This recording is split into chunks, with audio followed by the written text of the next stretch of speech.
Hi class, it's Danielle. So for mine, the section that I chose to focus on was Matthew chapter 4, verses 2 through 10. Which reads, "He fasted 40 days and 40 nights, and afterwards he was famished. The tempter came to him and said, 'If you are the Son of God, command these stones to become loaves of bread.' But he answered, 'It is written, one does not live by bread alone, but every word that comes through the mouth of God.' Then the devil took him to the holy city and placed him on the pinnacle of the temple, saying to him, 'If you are the Son of God, throw yourself down, for it is written, He will command His angels concerning you, and on their hands they will bear you up, so that you will not dash your foot against a stone.' Jesus said to him, 'Again, it is written, do not put the Lord your God to the test.' Again, the devil took him to a very high mountain and showed him all the kingdoms of the world and their splendor. He said to him, 'All these I will give to you if you will fall down and worship me.' Jesus said to him, 'Away with you, Satan, for it is written, worship the Lord your God and serve only him.'" So this section means a lot to me. I think that everyone can relate to this when it comes to being tempted and all the things that come up in our life where we're going through the same thing that Jesus is. We have all these things in front of us and you're thinking, what should I do? You have a decision to make. But first I want to talk about the historical world.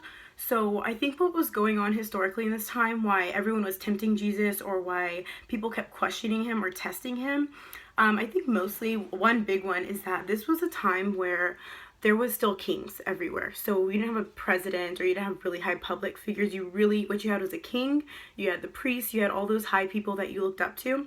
And there wasn't really nothing like this had ever come around, for someone to be the Son of God. I think people were afraid of that. I think they were afraid to give their all and believe in that just from him being born and the stories that they kept hearing. I think people kept wanting to show, this isn't real or this is a hoax. So people kept doing tests.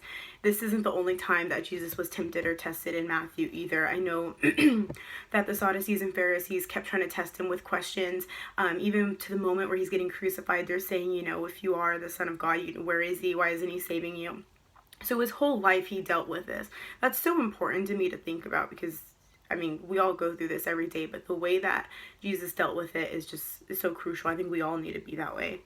And so when I think of the contemporary world, the questions that come up to me are, why are we tempted today and what kind of temptations do we have? Of course, they're not going to be the same as the temptations that Jesus was tempted with. He was, asked to turn bread into stone by the devil. I think now the devil's coming at us with different questions. I think now he's wanting to see if we're willing to give our attention elsewhere other than God, all the other things that you can imagine, giving power to those things instead of God. I think that's how we're tempted today. But this is seen all throughout our lives every day. So it fits in no matter what era we're looking at. People are tempted all the time. More literary, looking at the literary world, I think that I'm going to focus on the verse where he takes them to the kingdoms and he says, "Worship me and you can have all of these." And Jesus replies and said, "Worship the Lord your God and serve him only." This one I think is important because what it literally means to me is that we're tempted by worldly things such as power, status, and money all the time, both today, back then.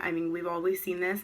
I think that what we should remember is that we're here to serve the Lord and only him, no matter where the world is pulling us, what direction or what things we're kind of focused on in the moment. I think that this verse very specifically says, we are only to serve the Lord. That's what we're here to do.